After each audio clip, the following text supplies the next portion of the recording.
What we are going to do is to see how we can do some restructuring in our budget. That will also help lower the cost of transport for our people, as well as the cost of energy generally.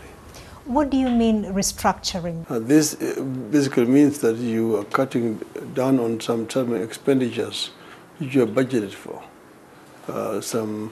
In other words, some development projects or some kind of procurement are scaled down and only deal with the most essential until you are out of the woods. So are we talking austerity? Yes. This kind of situation called for austerity measures in order to navigate out of it. And one of the biggest challenges you will face if elected is the debt burden in this country. How are you going to deal with it? Will you continue borrowing, or will you slow down on the borrowing? We will, some expenditures which you cannot do without. But there are some which you can actually curtail or postpone. We will desist from too much borrowing in the domestic market. If you look at the external debt, and we will say that as a government we are not going to back down on the commitment made by the previous government. And we are not going to default in payment of our international obligations in terms of debts.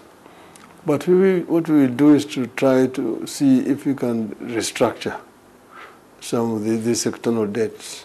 But as you plan to do that, are you satisfied with the way that money was used? I remember you were very critical of the Eurobond, for example, and talking corruption. Even the president himself has admitted to losing upwards of $16 million per day to corruption.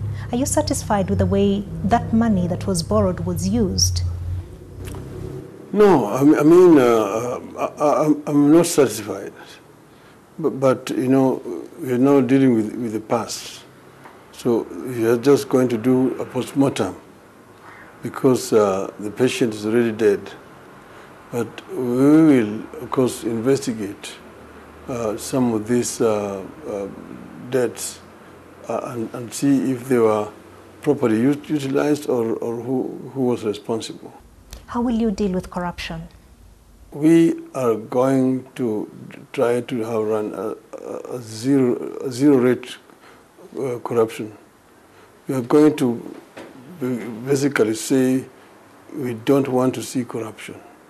So we will first take measures to prevent corruption from taking place. So everything that goes to the budget will be properly interrogated. Then we are going to be watching the awards of contracts in the budget. And we are also going to ensure that investigative authorities are working effectively without actually hampering the implementation of the projects. So those who are charged with the responsibility of doing oversight will be expected to do their oversight properly. But what is clear is that the problem is systemic. The NARC government of 2002 had a lot of goodwill from members of the public, but still they failed. There was Anglo-leasing, a very big corruption scandal. And fast forward later, even when you were in government, your office, the office of the Prime Minister, was investigated over some corruption scandals. So where is the problem and how do you deal with it? In the office of the Prime Minister. Although the name of the office of the Prime Minister was mentioned that it was under investigations. But there's no evidence that anybody in the office of the Prime Minister did any wrong. But it was because the money was never coming to the office of the Prime Minister. My office was basically supervising the work of line ministries which were implementing different projects. So it was not in my ministry, my office. Well, but having that supervisory role, as government functions, you do understand why the buck stops with the top office, doesn't Yes, it? As it will with the president's office.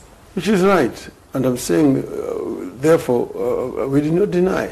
We did not deny, but there was no officer who was actually found culpable in office of the Prime Minister. Can Kenyans put their faith in you to deal with corruption? Certainly. Kenyans know that I stand very strong against corruption. They know that I cannot be corrupted. Well, you have been working with him, with the current president, over the last couple of years.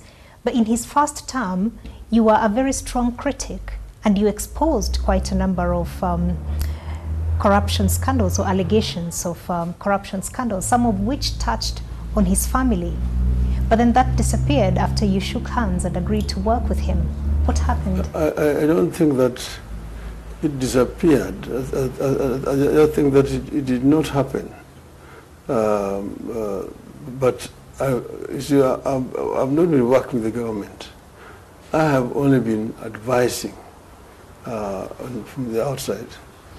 But my party has continued to basically exercise their constitutional mandate, doing the oversight work in Parliament. They have exposed a number of things and stopped many things which could have gone wrong. If you become president, the outgoing president, will he have a role in your government? Yeah, he can be an advisor. He can,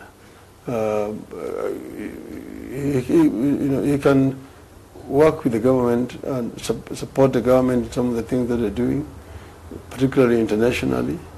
There are a lot of things that we need to do, negotiations with the foreign powers. I ask that because he is the chairman of your coalition. So will he play an active role in your government? No, he will not play any role in government. He himself said he is retiring and is going home. Well, he said recently that he's not going anywhere. He's not leaving the country. This, I think, is what he meant. Not that he's not going anywhere in government. On your international role, we have seen many countries sitting on the fence on the war in Ukraine. How will your government deal with that issue? Will you take a position, and what position will that be? We will need to look at Kenya's stand at the Security Council on that issue. Our representative there, Mr. Kimani, issued a statement on behalf of the Kenya government. And I endorsed that statement even before it was made, that this was an aggression by Russia, which stood condemned. And I don't think that that position will change even when we go into government.